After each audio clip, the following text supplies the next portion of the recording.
한 해 동안 오늘 마지막 주가 아니잖아요. 마지막 주일인데 그동안 함께 예배드리는 것 참 감사를 드립니다. 수고들 많이 하셨고 얼마나 많은 수고와 헌신들이 있었습니까? 그래서 이렇게 이런 시대 속에 이렇게 교회가 존립되고 있는 것도 사실 거의 불가능한 이런 세대 속에 우리가 지금 살아가고 있습니다. 교회를 세워가는 성도님들 감사를 드리고 하나님이 이 시간 위로를 많이 해주셨으면 좋겠어요.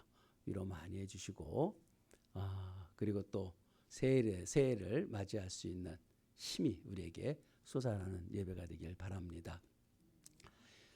토스토이는 뭐 말 안 해도 최고의 문학가라고 이야기할 수 있잖아요. 그는 백작 출신 가문이에요. 이 백작이라는 것은 이 거대한 영토를 가진 이 진젠도르프 공동체를 만들었던 초대 엄청난 선교 사역을 했던 그 진젠도르프도 백작이었잖아요. 그래서 그 땅에 들어온 사람들 다 하나님 믿게 해갖고 엄청난 하나님의 나라 운동, 경건 운동을 일으켰던 것처럼 이 톨스토이도 이런 백작인데 재산이 너무 많은 거예요. 땅이 넓고요. 그리고 모든 것이 다 완벽하게 갖추어져 있는데 그의 삶 속에서는 항상 주변에 끈이나 칼이나 총 이런 것을 멀리 뒀어요. 항상 죽음에 대해서 생각을 했기 때문에 죽음에 대한 것이 항상 그 안에 있는 그 이유가 뭘까? 좀 똑똑하다 보니까 무엇이 많은 것을 가졌은들 곧 죽을 텐데 뭔가가 아무리 그 끝은 다 죽음이라면 사람들은 왜 의미 없이 살아가는가? 죽음이 전부잖아요. 결국은 죽음으로 끝난다는 것 때문에. 그래서 죽음에 대해서 피해가는 사람들, 나는 앞날에 이런 죽음이 있다는 것 때문에 미칠 것 같은데 왜 저들은 그런 생각이 없는가? 이걸 무지라고 생각했고요. 그리고 이 죽음에 대한 결단, 자살하는 게 자기는 용기라고 생각했어요. 용기가 없어서 못한다 이런 생각했어요. 허무하니까. 아무리 가진들 다 죽음이라는 것을 느끼니까. 그래서 그의 책을 보면 이런 내용이 있어요. 황무지를 가는데 갑자기 뒤에서 맹수가 으르렁 하면서 덤벼지니까 급하게 도망가다가 우물로 뛰어들잖아요. 우물로 뛰어들어갔는데 우물 벽에 붙어있는 나뭇가지를 딱 잡았어요. 그리고 밑에를 보니까 큰 용이 입을 악어를 쫙 벌리고 떨어지길 기다리고 있는 그 위에 보니까 맹수가 으르렁거리고 있고 그런 가운데서 붙들고 있는 그 가지를 어디서 소리가 사각사각 소리가 나는 거예요. 흰쥐와 검은쥐가 그 가지를 갉아먹고 있는 그 위태로운 상황 속에 있는 그런데도 그 가지 잎사귀에 있는 꿀을 발견하고 그 혀를 꿀을 대는 순간에 그 마음에 평안이 즐거움이 한순간에 잠깐 오는 이런 장면을 글에 써놨잖아요. 그건 뭘 뜻하냐면은 이 광야 인생을 살아가다가 이런 맹수 같은 고난들이 우리에게 찾아올 때 우리는 붙들고 있는 그 가지 하나 붙들고 있지만 밑에는 죽음이 기다리고 있는 거예요. 사망이 기다리고 있고 검은지 흰지는 낮과 밤을 뜻해요. 낮과 밤 세월은 지나가고 있어요.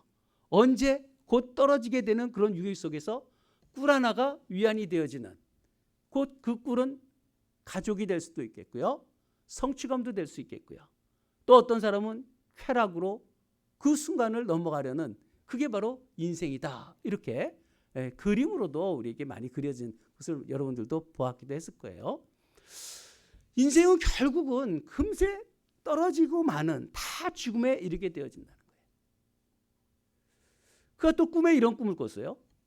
침대에 누워 있는데 갑작스럽게 침대 다리들이 사라져 버린 거예요. 그 밑으로 떨어지려는 그 충격 속에 그 마음이 불안한데 마음속에 심령 속에 음성이 들리는 거예요. 위를 보라. 위를 보라. 위를 보는 순간에 평안을 찾은 거예요. 그래서 그가 그 죽음에 묵상하고 이런 삶을 살다가 저 농노들은 뭐 때문에 저렇게 즐거워하고 행복하게 사는가? 가진 것도 없고 힘들고 그런 가운데서 그래서 자기는 그 죽음의 문제를 해결하려고 철학도 많이 연구해봤고요. 과학도 많이 연구해봤어요. 그런데 답을 못 찾았어요. 그래서 저 농노들이 지도자들을 또 찾아가 봤어요. 저들이 뭘 그렇게 따라다니면서 뭘 그렇게 좋아하는가. 그랬더니 그 중에 한 지도자가 그런 얘기했어요. 땀을 흘리지 아니하고 먹는 자는 도둑입니다. 땀을 흘리지 아니하고 먹는 자는 도둑이다. 그래서 그 말에 진정성을 발견하고요. 자신 속에서 그 허무함 속에서 있다가 하나님의 말씀에 성경에 천착하게 되어지고 그리고 사위의 전환이 생긴 거죠. 생각이 바뀌니까 하나님 앞에 돌아서고 그 백작 생활에서 농노처럼 농사를 짓는 그래서 톨스토이의 의상이라고 또 표현하잖아요. 그런 삶을 살아가기로 결정하는 그리고 하나님 앞에 기독교 사상가로 변화되어지는 이런 역사가 나타납니다. 여러분 우리가 인생을 지금 12월 마지막 주에 우리가 있어요. 여러분들은 어떤 생각을 하면서 살아가는지 한번 생각을 해봤으면 좋겠어요. 시편 90편은 인생의 허무에 대해서도 말씀하잖아요. 90편 12절에 보면은 우리에게 우리의 때 시간을 날짜를 계수할 수 있는 지혜로운 마음을 우리에게 주옵소서 이렇게 말씀해요. 우리에게 계수할 수 있는 지혜로운 마음을 달라. 이 계수할 수 있다는 것은 무슨 의미로 내가 살아가고 있는가 이것을 내가 계산할 수 있는 그런 삶을 살게 해달라는 거예요. 여러분들은 좀 하루를 의미 있게 살아갑니까? 어떤 의미를 가지고 살아옵니까? 지금 12월 달이 되어지고 마지막이 되었는데도 나는 아무 생각 없이 산다면 그거 좀 문제 있는 사람 아니겠어요? 연말이 되니까 계속 생각하는 거예요. 근데 주님이 결국은 저는 두 가지 생각이 들어요. 하나는 에베네스는 하나님이에요. 여기까지 도와주셨다. 하나님이 여기까지 도와주신 거예요. 그렇지 않습니까? 오늘 마지막 순간까지 이렇게 예배를 드릴 수 있는 것까지도 하나님이 도와주신 거 아니겠습니까? 하나님은 하실 거 다 하셨어요. 그런데 저는 뭔가 이 자리가 많이 비인 것도 저의 부족이겠죠. 그리고 영혼들을 구원하고 많은 일들을 하지 못한 것에 안타까움. 저는 하나님 앞에 죄송하지만 할 일이 너무 할 만큼 하려고 했지만 그래도 부족한 것뿐인데 주님은 일을 다 하셨다라고 고백할 수밖에 없습니다. 우리는 하나님 나라 일을 이루어가는 사람들이에요. 그렇죠? 하나님의 나라 오늘 본문 속에서 26절에 하나님의 나라는 이렇게 시작해요.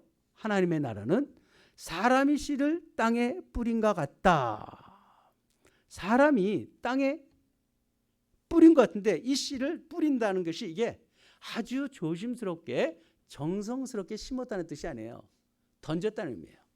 언어적으로 던진 거예요. 씨를.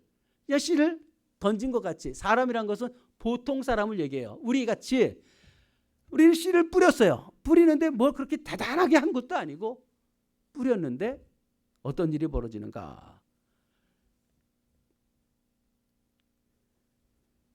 27절에 밤낮 자고 깨는 중에 씨가 나서 자랐다는 거예요. 근데 씨가 나서 자랐대요. 우리는 씨를 던졌을 뿐인데 씨가 나서 자랐어요.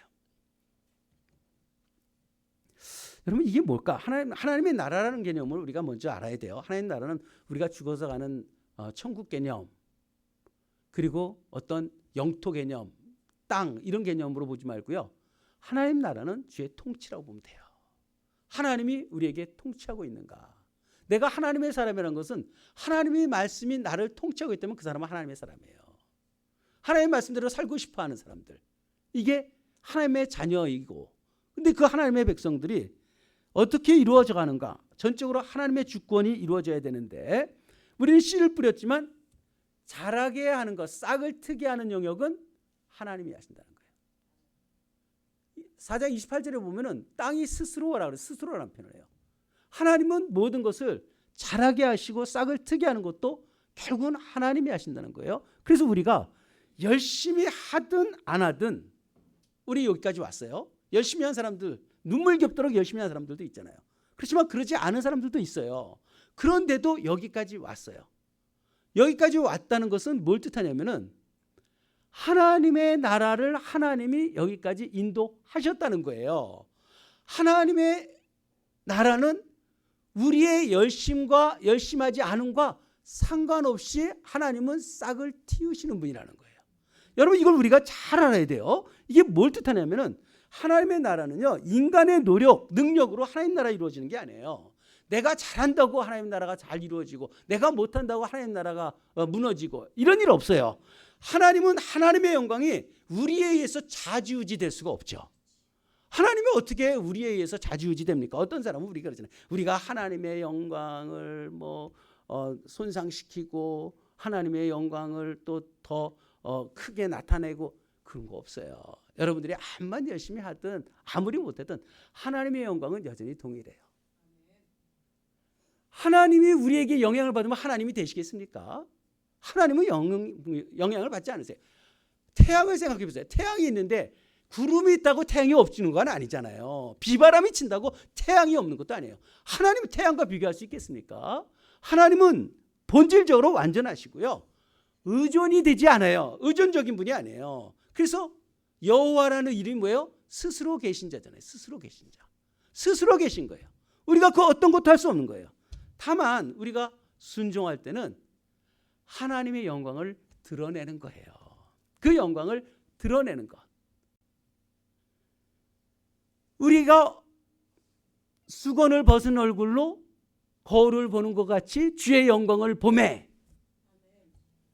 그분의 형상이 우리에게 닮아지게 하시는 거잖아요. 우리가 그 영광을 보고 그 영광이 우리를 드러나게 하고 나는 거울 보는 것 같았는데 하나님의 영광을 보는 거잖아요.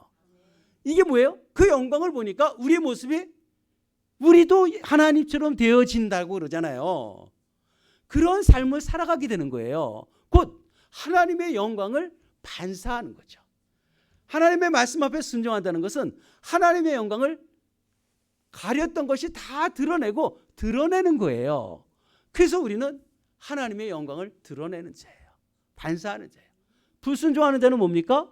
하나님의 영광을 가리는 거죠. 하나님의 영광을 손상시킬 수는 없어요. 하나님의 영광을 가려요. 자신도 하나님 앞에 나가지도 못하고 다른 사람도 보지 못하게 하는 아주 나쁜 거죠.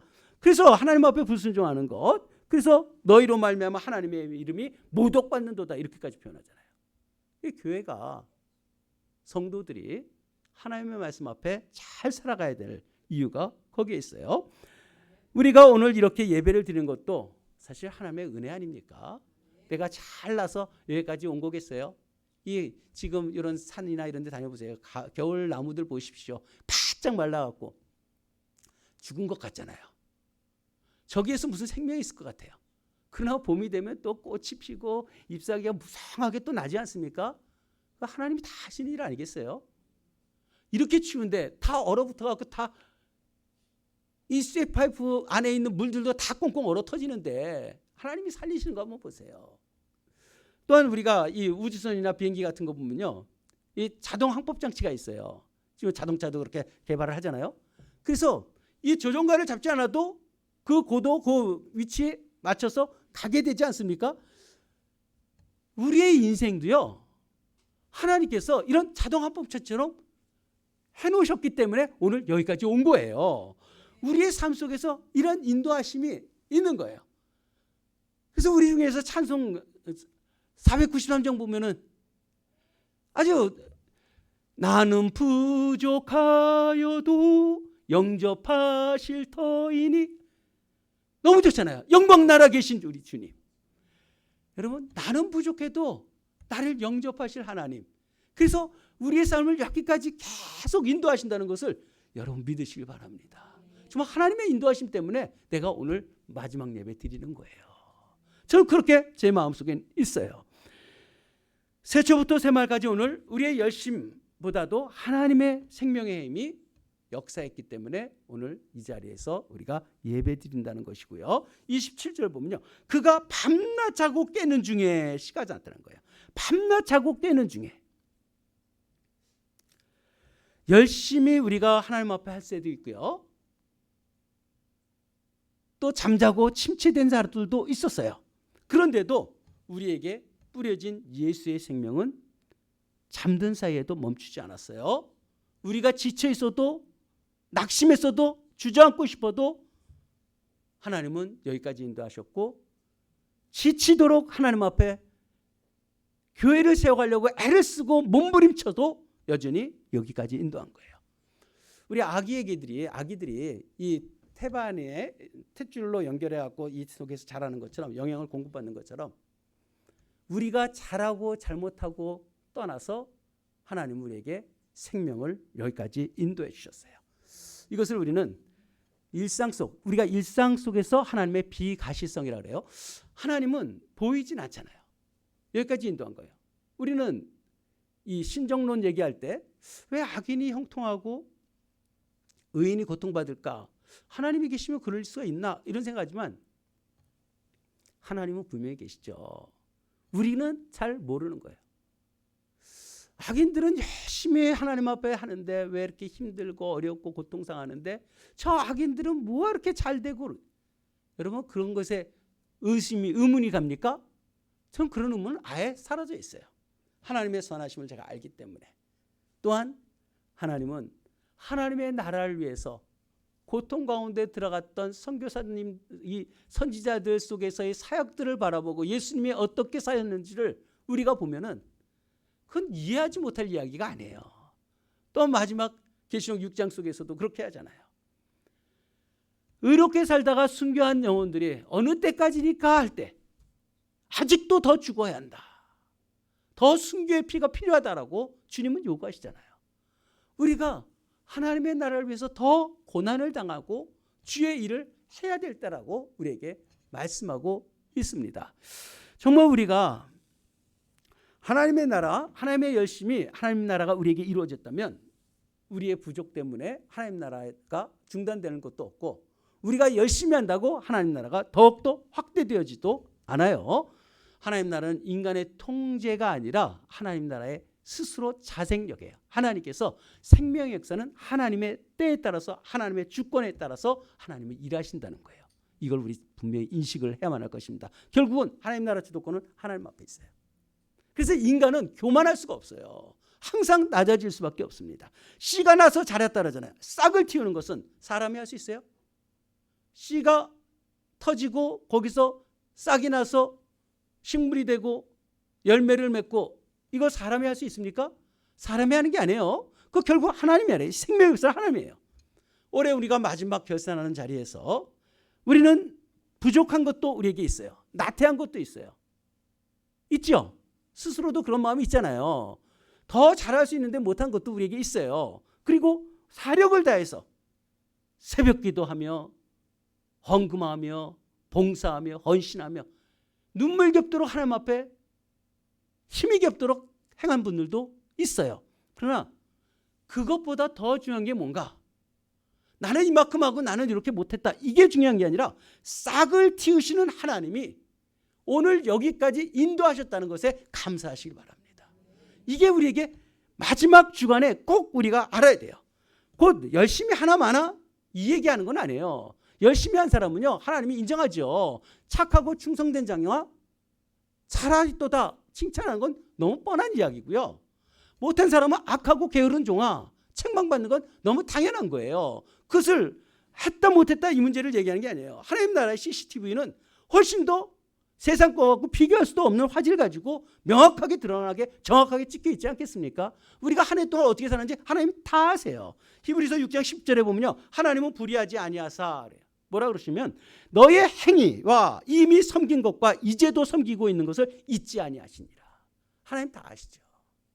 그래서 우리는 하나님 앞에 열심히 했다 안 했다 그것을 얘기하는 것이 아니라 그건 하나님 앞에 맡겨놓고요, 열심히 했다고 할지라도 오늘 마지막은 내가 열심히 한 게 아니라 하나님이 나를 열심히 하셨다는 것을 알아야 되고요, 내가 행하지 않았던 것은 다 우리가 하나님의 명령에 따라 순종하지 않은 불순종에 대한 책임이 있다는 것을 우리에게 알고 있어야 돼요. 그런데도 역사의 종말이 이루어지기 전에 한 해를 마감하면서 우리에게 중간평가를 해주시는 거예요. 오늘 너 인생 오늘 끝장낼까? 아니요. 내년도 한 번 더 기회를 얻는다면 중간평가 속에서 주님이 오늘 우리에게 이런 말씀하는 거죠. 먼저 된 자가 나중되기도 하고 나중된 자가 먼저 되기도 한다. 성경 말씀하시죠. 그래서 열심히 했다고 안주하고 교만했다간 큰일 나는 거예요. 열심히 했던 것 하나님이 다 아시고 하나님이 하셨다라고 고백하고 더 겸손하게 더 열심히 하기로 다짐하는 그러한 기간이 지금이고요. 또 온전히 열심히 하지 못했는데도 자책만 하지 말고 그래도 여기까지 인도해 주셨잖아요. 기회를 주신 거잖아요. 나에게 기회를 분발할 수 있는 역전할 수 있는 역전 드라마, 하나님은 역전 드라마 쓰시는 분이잖아요. 역전할 수 있는 삶으로 나에게 부족해도 여기까지 인도하셨구나. 상한 갈 때도 꺾지 아니하시고 꺼져가는 심지도 끄지 아니하시면서 하나님은 나를 다시 일어나도록 여기까지 인도하셨다는 것을 감사하시기 바랍니다. 하나님 앞에 이 두 가지를 우리가 알고 있어야 되는 거예요. 이것은 하나님이 행하셨다. 내가 열심히 했든 못했든 하나님이 여기까지 인도하셨다는 것, 이게 감사한 것이고요. 나의 부족함으로 하나님의 계획을 막을 수도 없고요. 나의 열심일지라도 하나님의 신실함으로 내가 올해 마감했다는 것을 내가 하나님 앞에 고백하는, 여전히 당신께서 주인 되심을 고백할 줄 아는, 그래야 누구는 잘했느니 누구는 못했느니 그런 말 하지 마세요. 그거 하나님이 하실 일이고요. 우리는 하나님 앞에 여기 온 것을 감사하는 거예요. 그리고 뭐라고 말씀하시나 보세요. 27절 보면 밤에 자고 깨고, 우리는 그냥 자고 깨고 했어요. 씨를 뿌려놨어요. 근데 씨가 났어요. 자랐어요. 그런데 이게 어떻게 그리 되었는지 알지 못하느니라 하잖아요. 알지 못한다. 이거 하나님의 속성 중에서 불가해성이 있잖아요. 하나님은 우리가 다 알 수가 없어요. 하나님을 우리가 하면 우리가 하나님이죠. 하나님은 우리가 다 알 수가 없어요. 그저 하나님이 계시하는 것만 알 뿐이에요. 근데 그것으로 충분해요. 그것으로 충분합니다. 하나님이 이 일이 어떻게 했는지 우리는 알지 못한다는 거예요. 이 신비로운 은혜죠. 정말 은혜예요. 신비로운 거예요. 시작도 지금도 내일도 은혜로, 하나님 나라의 신비는 설명으로 할 수가 없어요. 그래서 경외하는 거예요.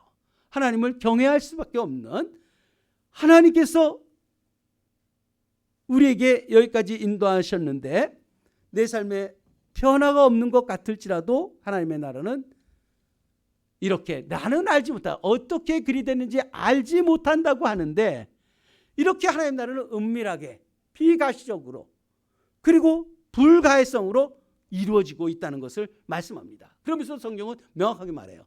울며 씨를 뿌린 자는 반드시 거두리라. 반드시 거둬들여요. 뿌린 대로 거두리고 하나님 앞에 행한 대로 거두는 것이 영적 법칙입니다. 그래서 하나님 나라를 위해서 눈물, 탄식, 이 흘리면서 하나님 앞에 헌신했던 것, 여러분들이 가장 갖고 있는 은사들을 통해서 또 할 수 있는 영역을 넘어서까지 하나님 앞에 충성스럽게 하나님 앞에 행한 것이요, 하나님이 다 기억된 바 되셨다는 거예요. 다 기억된 바 됐어요. 너무 명확해요. 우리는 모르지만 하나님은 양자 컴퓨터보다 훨씬 더 확실하게 우리의 모든 것을 알고 계신다는 거죠. 그 하나님 앞에 맡겨드리고요. 또 지난날에 우리가 부족한 것이 많이 있을지라도 중도 포기할 것이 없는, 왜? 여기까지 인도해 주셨기 때문에. 우리 끝장내지 아니하시고 오늘 말씀을 받으면서 나에게 다시 기회를 주셨다면 나는 다시 하나님 앞에 설 수 있다는 것을 말씀하고 있습니다. 우린 어찌 보면 제로 베이스에 다시 선 거예요. 하나님의 은혜 가운데서 다시 이 자리에 서 있습니다. 빌보서 3장 13절 한번 볼게요.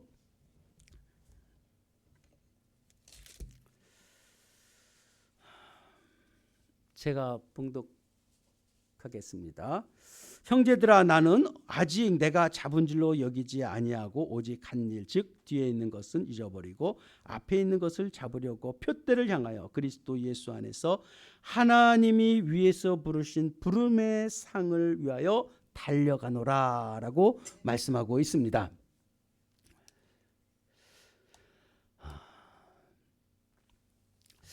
뒤에 것을 잊어버리고 앞에 있는 것을 잡으려고 표대를 향하여 달려간다.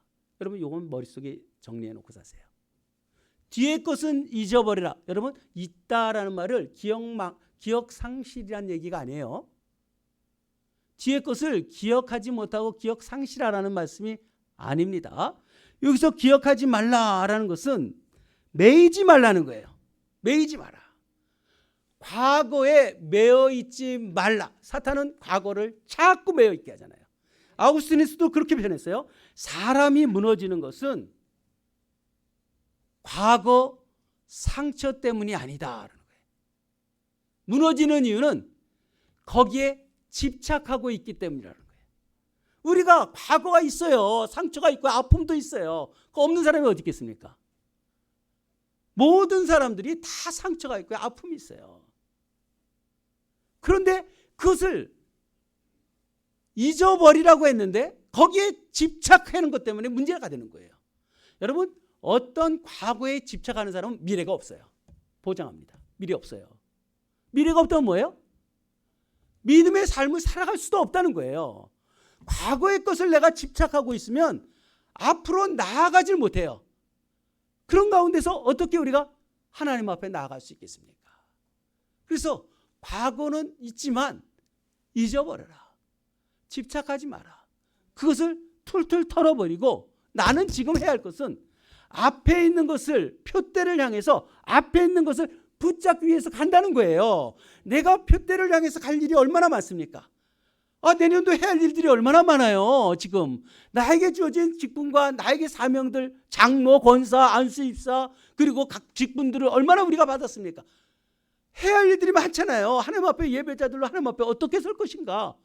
이걸 우리가 갖고 있어야지. 과거 것 때문에 과거를 하나님 물으세요? 과거에 왜 연연합니까? 붙들려 있지 마십시오. 이것은 사단이 붙들고 있는 거예요. 마귀는 그것을 자꾸 생각나게 하고 그 과거의 상처를 붙들고 살게 만드는 거예요. 미래 없게 만드냐고. 그러니 우리가 하나님의 자녀들로서 하나님 앞에 산다면 앞에 것을 향해요. 왜? 부름의 상은 앞에 있다는 거예요. 잘못한 것은 회개하고 지금 이제 하나님의 나라를 위해서 내가 앞으로 나갈 수 있는 그런 삶을 살아가길 주님의 이름으로 축복합니다. 그래서 인생은 사실 이 연말 1년이라는 것이 새치부터 새말이라는 것이 딱딱 끊어지면서 우리에게 인생의 축소판이에요. 여러분 오늘 생명 거둬갈 수도 있어요. 하나님이요. 안 그렇겠어요? 오늘 여러분들 생명 다 거둬가실 수 있어요. 그런데 새해를 기약할 수 있는 건 뭡니까?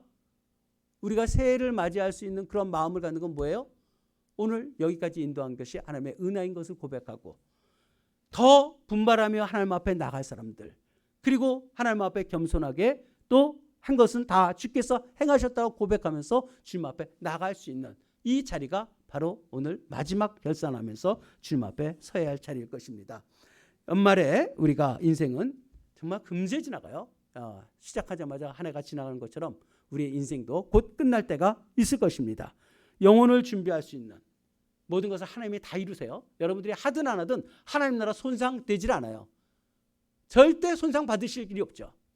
여러분들이 잘한다고 또 하나님이 나라 영광이 더 커지는 것도 없어요. 하나님은 하나님일 뿐이에요. 하나님은 하나님이셔요.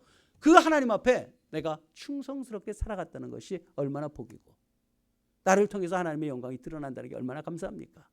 하나님의 영광 가리는 그런 어리석은 자들 되지 마시기 바랍니다. 정말 할 수 있는 최선 그거 내려놓고 이제는 새해 우리가 달려갈 길, 하나님이 부름의 상이 있는 그 표대를 향해서 하나님 앞에 나갈 줄 아는 참된 하나님의 자녀들이 되길 주님의 이름으로 축복합니다. 아직도 가야 할 길이 있어요.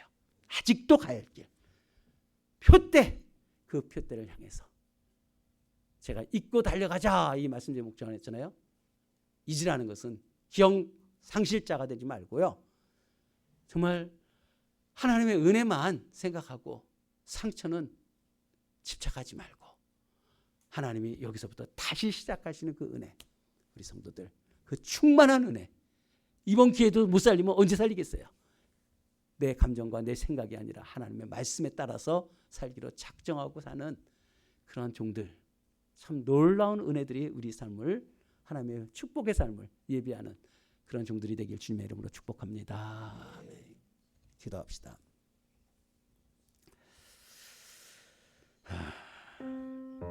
선택이, 인생은 선택.